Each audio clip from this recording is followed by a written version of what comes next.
नमस्कार, आप देख रहे हैं ईस्टर्न स्काई मीडिया समाचार बुलेटिन के साथ मैं जितेंद्र ज्योति।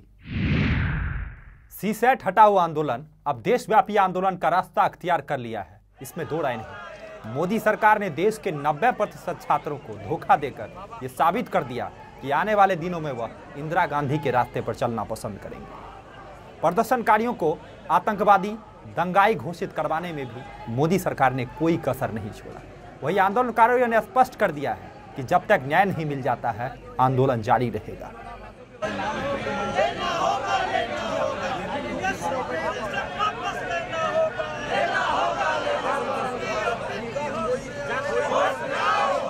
देखिए, जो अंग्रेजी के नंबर की बात है, ये तो एक तरीके से हम लोगों के साथ भद्दा मजाक किया गया है। पिछले 2 महीने से हम लोग निरंतर प्रयास कर रहे हैं संसद भवन पे जा करके, पीएमओ हाउस, जहाँ कहाँ गए, डंडे खाए, लाठियाँ खाए, कि कितना हम लोग सहे, कि बार बार आश्वासन दिया कि करेंगे, लेकिन ये जो चेंज हुआ है ये एक तरीके से कुछ भी नहीं है, जीरो। हम लोगों की लड़ाई भाषा से नहीं है, इसको भाषाई आधार पे बना करके जो एक राजनीति किया गया है। हम लोग सीसैट के खिलाफ लड़ रहे हैं, हमारी लड़ाई सीसैट के खिलाफ है। जो 80 क्वेश्चन 200 नंबर का होता है वो इतना, वो सीसैट जो लाया गया है, मैं इसको यही कहूँगा कि सीसैट वो सिलेक्शन के लिए लाया ही नहीं गया, वो केवल हिंदी बेल्ट वालों के लिए, और जो लड़के आईआईटी से नहीं है, आईएएम से नहीं है, उनको रिजेक्ट करने के लिए लाया गया है कि पीटी में उनको बाहर कर दो। मेंस में अगर इतना अच्छा, अगर यूपीएससी इतना अच्छा सिलेबस लेकर के आई है, तो मेंस में 1000 रुपये पहले इंटरव्यू के लिए कॉल नहीं होती थी, आज 1000 रुपये टॉपर्स के 1000 नंबर आ रहे हैं। तो इतना अच्छा है तो आखिर मेंस में क्यों जा रहा है, इसका कोई जवाब दे हम लोगों को। और ये जो 22 नंबर की जो बात की जा रही है कि 22-25 नंबर जो हम लोगों को मिला है, ये कुछ भी नहीं है, इससे कुछ भी फायदा होने वाला नहीं है जब तक इस सीसैट को नहीं हटाया जाता है। सीसैट बिल्कुल जो 8 नंबर से कुछ नहीं होने वाला है। हम समझ रहे हैं, हमारे साथ हमें बहुत कष्ट है कि अभी एग्ज़ाम भी नहीं, डेट नहीं बढ़ाने की मूड में सरकार लग रही है, चाहे यूपीएससी, हमें बहुत दुख है, लेकिन हम लोग मजबूर हैं, क्योंकि हम लोग जानते हैं कि हम इस पैटर्न पे पढ़ करके भी नहीं निकाल पाएंगे। इसलिए हम लोग करते रहेंगे आंदोलन, जब तक हमारी मांग नहीं मानी जाएगी, हम लोग आंदोलन करते रहेंगे, सड़कों पर रहेंगे, भूख हड़ताल करेंगे। हम कोई हिंसक कार्रवाई नहीं करेंगे, लेकिन अपनी मांग हम इसी तरीके से करते हैं कि चाहे हम लोग आमरण अनशन करें, मर जाएं, क्योंकि हमारा सपना जो टूट रहा है, और सपना टूट रहा है तो हम जी के क्या करेंगे। बचपन से हम यही सोच करके बड़े हुए हैं कि हमें आईएएस बनना है, लेकिन आज यहाँ पे आकर के सिर्फ इसलिए कि हम लोग बचपन से इंग्लिश मीडियम में नहीं पढ़े, हम लोग आईआईटीएन नहीं है, हम लोग मैथ्स में इतनी प्रैक्टिस नहीं, इसलिए हम लोग को बाहर किया जा रहा है। हम हमारे अहिंसक तरीके से सरकार के सामने हमारा प्रदर्शन जारी रखेंगे। 31 तारीख को लाठीचार्ज के बाद में हमें मुखर्जी नगर से खदेड़ दिया गया था, उसके बावजूद हम उस तारीख से यहाँ पर अहिंसक रूप से यहाँ पे डटे हुए हैं, और आगे भी हम पूरी अहिंसात्मक रूप से प्रदर्शन करते हुए यहाँ डटे रहेंगे।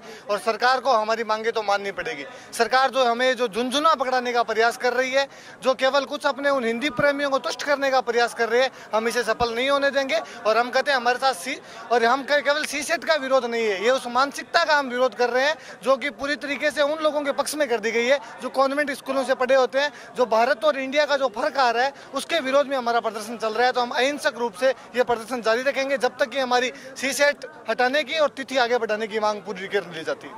All Assam Bengali youth students federation ने मंगलवार को हिंदू शरणार्थी के मुद्दे पर जंतर मंतर पर उग्र प्रदर्शन किया। प्रदर्शनकारियों ने कहा कि प्रधानमंत्री ने चुनाव के समय जो वायदे किए थे, वो वायदे पूरा करने का वक्त आ गया है, नहीं तो इसका खामियाजा 2016 के विधानसभा चुनाव में उनके पार्टी को भुगतना पड़ेगा। प्रदर्शन को समर्थन करने के लिए असम से 2 राज्यसभा सांसद भी मौजूद थे। आइए देखते हैं प्रदर्शन का एक हिस्सा।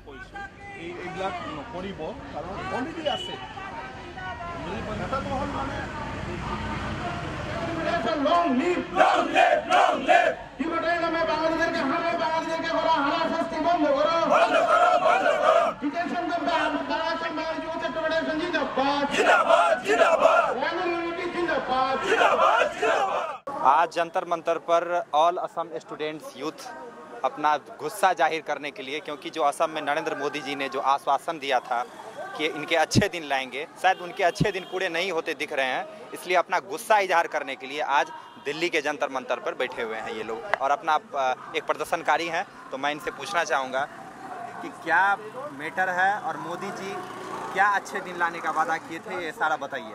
मैं all Assam Bengali youth student federation से 2002 से असम में जो बांग्लादेश से हिंदू जो हमारे हिंदुस्तान में हिंदू रहने वाला है, लेकिन हिंदुस्तान में हिंदू को बांग्लादेशी बना रहा है। इसलिए हम आंदोलन करते करते हम 2004 में जब वाजपेयी गवर्नमेंट थे, तब 2004 में गुजरात राजस्थान में वेस्ट पाकिस्तान से जो हिंदी भाषी आया हुआ है उनको सिटीजनशिप मिला, लेकिन ईस्ट पाकिस्तान से, बांग्लादेश से जो हिंदू आया हुआ है उनको सिटीजनशिप मिला नहीं है। तो ऐसा हम कह सकते हैं कि क्या जो भाजपा शासित प्रदेश है, जैसे गुजरात है, राजस्थान है, मध्य प्रदेश है, तो क्या वहाँ के ही जो अगर कहीं से आ रहे हैं शरणार्थी हिंदू बन के, तो उसको नागरिकता दे दी जाती है, लेकिन वहीं नॉर्थ ईस्ट वाले को अगर कोई आते हैं वहाँ पे, नॉर्थ ईस्ट में रहते हैं, तो उसे नहीं मिलता इस तरह का सुविधा। तो इस पे क्या मतलब? तब हम तुरंत दिल्ली आ गए थे, दिल्ली आके सुषमा स्वराज मैडम से मिले थे।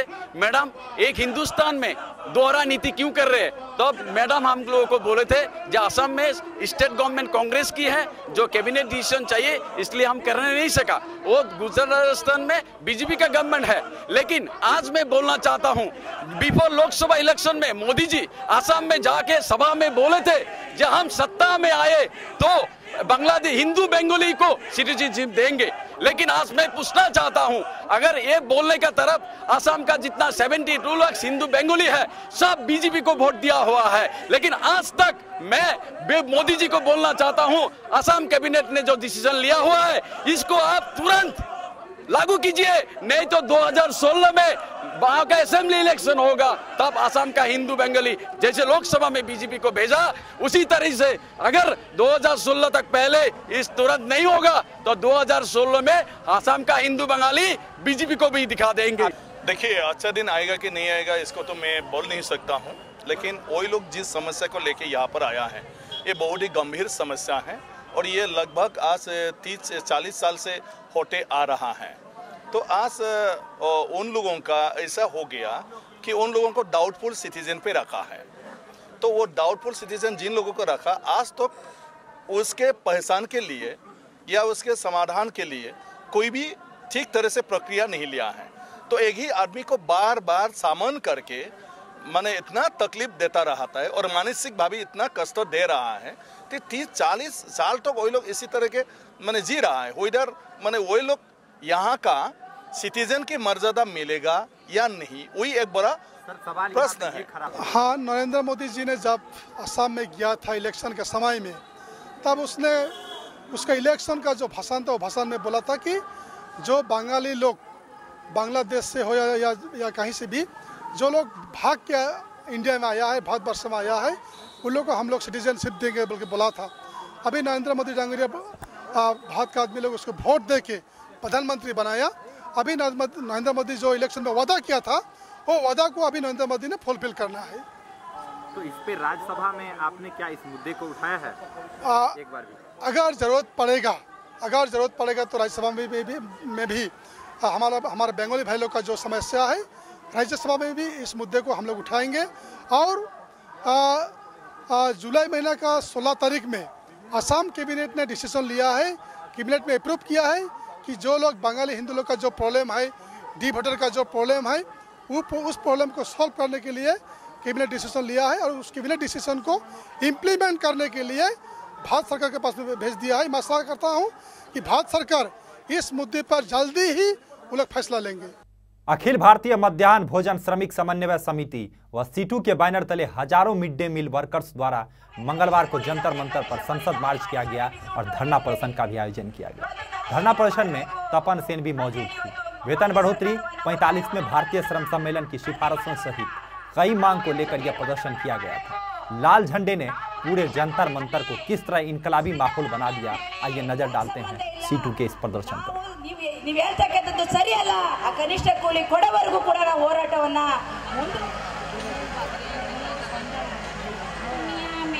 अंधेरा आदि में उजाला झंडे से कदम मिलाकर साथ चलो, शोषण है बाकी वहां लड़ाई। पिछले दिनों अरुणाचल प्रदेश में विधानसभा सत्र में बीजेपी विधायक तुमके बागरा ने बिजली विभाग पर आरोप लगाते हुए कहा था कि बिजली विभाग की तरफ से करोड़ों रुपए की हेराफेरी की गई है। अब इसके जवाब में गृह मंत्री तांगा बयालिंग ने स्पेशल इन्वेस्टिगेशन सेल को रिपोर्ट देने को कहा। ठीक है सर, होगा सर, ये छोटी है क्या? अब सीओ था ऑनरेबल मिनिस्टर, मगर जो फंड आ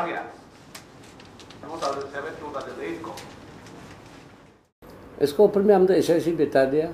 अभी SIC का रिपोर्ट गवर्नमेंट का पास आया कि नहीं आया, तो चीफ सेक्रेटरी ने भी एक्शन ले रहा है। अभी हम इसको इंस्ट्रक्शन भी दिया है कि जल्दी इसको डिस्पोज करना है, जो भी केस पेंडिंग रहा है तो हो जाएगा, होगा। चीफ सेक्रेटरी अभी का पेपर में भी दिया है, इसको डिस्पोज जल्दी करेगा बोल के। तो दोष किसका है, किसका गलती किसका नहीं है, इन्वेस्टिगेशन एजेंसी को हमारा तरफ से तो दे दिया है, पहले 2 साल पहले दिया है। भारतीय रुपये के साइन को बनाने वाले उदय कुमार पहुंचे अरुणाचल प्रदेश, छात्रों को दी डिजाइनिंग पर ट्रेनिंग। इंडियन रुपए के साइन को नया रूप देने वाले उदय कुमार धर्मलिंगम अरुणाचल प्रदेश के north eastern regional institute of science and technology में पहुंचे थे। वहां उन्हें छात्रों को दी जा रही computer aided design and drafting excellence में ट्रेनिंग देने के लिए बुलाया गया था। ट्रेनिंग में उदय ने छात्रों को बताया कि किस तरह से डिजाइनिंग को अच्छा रूप दिया जा सकता है। साथ ही उन्होंने अपना वो एक्सपीरियंस भी शेयर किया जब वो इंडियन रुपए के साइन को तैयार कर रहे थे। Sir, how was your experience, like after being selected for this prestigious? Yeah, I felt really happy, and in terms of my personal life, I am still the same person, so there's not much of a change. But of course, yes, it's a national pride, and every time when I see people talk about it and listen to the people, I feel really very, very happy about it. Yeah. So how this idea have conceived in your mind? This took a lot of time, and I spent so much of time, nearly about 2 months working on it, trying to come up with a unique concept which actually represents the India. This was basically a competition, and the government had set rules and regulations as to what the symbol has to be. So one of the criteria was that it has to reflect our Indian culture and ethos. So I was trying to focus on that and looking at various Indian imageries, looking at history, coinages and seals and so on and so forth. And after studying so much and also working on various concepts, I came up with this idea of using the scripts, the Devanagari scripts and the Roman script, trying to integrate into one and coming up with a universal symbol that at the same time which is unique for the country. So, in various sectors this rupee symbol is still not implemented. So what will be your stand? I doubt, because it's already there in the currency. If you take any denominations, 10, 5 rupees or 100,000, the symbol is already there. And in fact, I was told once I won during 2010, the government has issued a notice that all the government institutions should start using the symbols. And I don't see that it is not being used. More, I mean, wherever I've been or seen in the shops and shop friends and hoardings and advertisements and papers or any publications, I happen to see them. So I don't know. Arunachal Pradesh में अब युवा रोजगार के प्रति सजग होते दिख रहे हैं। अरुणाचल प्रदेश में अब प्रधानमंत्री रोजगार जनरेशन प्रोग्राम के तहत युवा अपना बिजनेस स्टार्ट कर रहे हैं और इस योजना का लाभ उठा रहे हैं। इस प्रोग्राम के जरिए बेरोजगार युवा ले सकते हैं लोन। प्रधानमंत्री रोजगार योजना और ग्रामीण रोजगार जनरेशन प्रोग्राम को मिलाकर प्रधानमंत्री रोजगार जनरेशन प्रोग्राम बनाया गया था। इस योजना का उद्देश्य है बेरोजगार युवाओं की मदद करना। ये योजना हर उस शख्स के लिए है जो बेरोजगार है और कुछ करना चाहता है। लोहित जिले के तेजू में एक लड़के ने इस योजना का लाभ उठाया और अपना खुद का काम शुरू किया, जिससे उसे तो रोजगार मिला ही, साथ ही उसके इस नए काम ने और भी लोगों को रोजगार दिया। इस लड़के की तरह कोई भी योजना का लाभ उठाकर अपना काम शुरू कर सकता है और दूसरे लोगों को भी रोजगार के अवसर दे सकता है। मैं एक PMEGP का लोन का एक बेनिफिशियरी हूँ और मैंने स्टील फैब्रिकेशन के लिए हमने अप्लाई किया था और ये इंडस्ट्री ऑफिस का तरफ से हम अप्लाई किया था और मेरा नाम सेलेक्ट हुआ है। इंटरव्यू वगैरह पहले भी दिया था, हम उसमें सेलेक्ट हुआ। वैसे 25 लाख का ये बेनिफिशियरी प्लान था, लेकिन हमको 23 लाख से सेंक्शन हुआ है, लेकिन मैंने सिर्फ 10 लाख हम लिया है और वो 10 लाख को मैंने काफ़ी अच्छा मतलब यूटिलाइज किया है उसको स्टील फैब्रिकेशन में KK मेटल से, क्योंकि आपको अगर देखना हो तो आप उधर जाके देख सकते हैं। और आपका ये प्लान एक PMEGP जो बेनिफिशियरी का प्लान का मुताबिक से हम बहुत लोग को मतलब इंगेज किया है। वहाँ में काफ़ी स्टाफ लोग अपना पेट पाल रहे हैं आज के दिन में। और मैं भी खुद अनएम्प्लॉयड यूथ हूँ। तो मतलब ये हमको मौका मिला है और आज काफ़ी मतलब अच्छा से चल रहा है। और इसका सक्सेस का पीछे बहुत लोग का हाथ है, ख़ास करके यहाँ का तेजू का इंडस्ट्री ऑफिस का लोग मैंने खास करके हमको बहुत हेल्प किया है, प्रोजेक्ट वगैरह बनाने में काफ़ी मतलब मदद किया है, क्योंकि मेरा पास उतना ऑफिशियली इतना आइडिया नहीं था। केंद्र सरकार द्वारा sponsored prime minister employment generation programme के तहत अरुणाचल के एजुकेटेड अनएम्प्लॉयड यूथ पूरा भरपूर फ़ायदा उठा सकते हैं। इस स्कीम के तहत करीबन 5 लाख से लेकर 25 लाख तक का लोन से केंद्रीय सरकार मुहैया कराती है। उदाहरण के तौर पे बाजिन सोक्री जो कि लोहित डिस्ट्रिक्ट को बिलोंग करते हैं, जिन्होंने इस स्कीम के तहत एक अपनी फैब्रिकेशन की दुकान खोली है, जिसके तहत ना कि वो खुद से एम्प्लॉयड हुए हैं, साथ ही साथ उन्होंने दूसरों के लिए भी एम्प्लॉयमेंट जनरेशन की है। इस स्कीम का भरपूर फ़ायदा उठाने के लिए और इसके बारे में और जानने के लिए आप अपने स्टेट के khadi and village industries board या डिस्ट्रिक्ट इंडस्ट्रीज सेंटर्स को कांटेक्ट कर सकते हैं और इसका फ़ायदा उठा सकते हैं। मैं कैमरा पर्सन हितेश के साथ कारपुर जीसी reporting for Eastern Sky Media, Arunachal प्रदेश।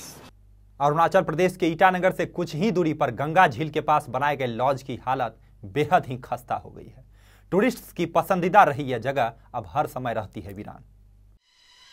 ईटानगर से 6 किलोमीटर दूर एक गंगा झील है, जिसे ग्याकार सीनी कहा जाता है। एक टाइम था जब ये जगह टूरिस्ट की पसंदीदा जगह होती थी, लेकिन अब यहाँ कोई आना पसंद नहीं करता। जगह की हालत ही इतनी बदहाल है कि कोई आए भी कैसे। यहाँ आने वालों के लिए एक लॉन्च बनाया गया था जो बिल्कुल जर्जर अवस्था में है और कोई भी इसकी मरम्मत कराने को तैयार नहीं है। हैरानी की बात तो ये है कि अभी हाल ही में बजट सत्र के दौरान टूरिज्म पर काफ़ी चर्चा की गई थी, लेकिन उसके बाद भी अगर ये हाल है तो ये बेहद ही गंभीर चिंता का विषय है।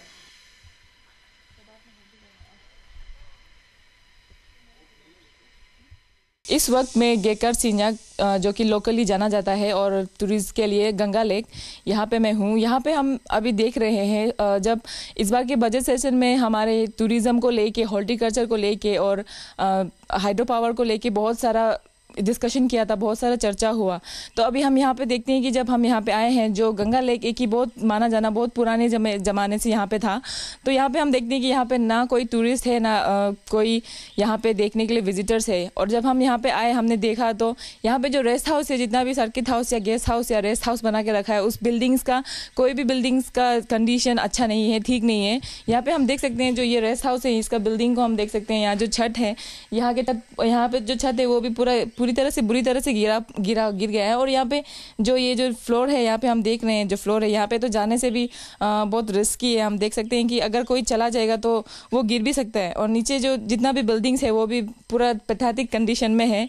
यहाँ के जो कंसर्न डिपार्टमेंट को लेके या जहाँ पे जिन्होंने इसको बनाया था, ये कंफ्यूजन में है कि ये गेस्ट हाउस है कि रेस्ट हाउस है कि सर्किट हाउस है, क्योंकि यहाँ पे कुछ भी फैसिलिटीज़ या प्रॉपर तरीका से नहीं बनाया गया। यहाँ पे जितने पैसे फेंके गए हैं वो पता नहीं क्या सोच के फेंके गए। टूरिज्म को आगे बढ़ाने का जो हमारे गवर्नमेंट है वो दावा करते हैं, पर यहाँ पे हम देख रहे हैं कि यहाँ पे कोई भी टूरिस्ट के नाम से कोई भी यहाँ पे नहीं है। और हम देखते हैं कि इस बार के जो टूरिज्म जो बजट को लेकर टूरिज्म के बारे में जो बोला था, तो हम देखते हैं कि हमारे जो गवर्नमेंट है इस बार कितना टूरिज्म को आगे ले जाएंगे और कितना ये सब जो जितने भी बुरे कंडीशंस में है इसको कैसे करके अपग्रेड करेंगे या रिनोवेट करेंगे। तो हम देखते हैं कि हमारे गवर्नमेंट टूरिज्म को लेके इस बार कितना आगे बढ़ेंगे। मैं टाइम्स अपना विद कैमरा पर्सन राहुल गामांग के साथ ईस्टर्न स्काई मीडिया, अरुणाचल प्रदेश। आज के अंक में फिलहाल इतना ही। नमस्कार।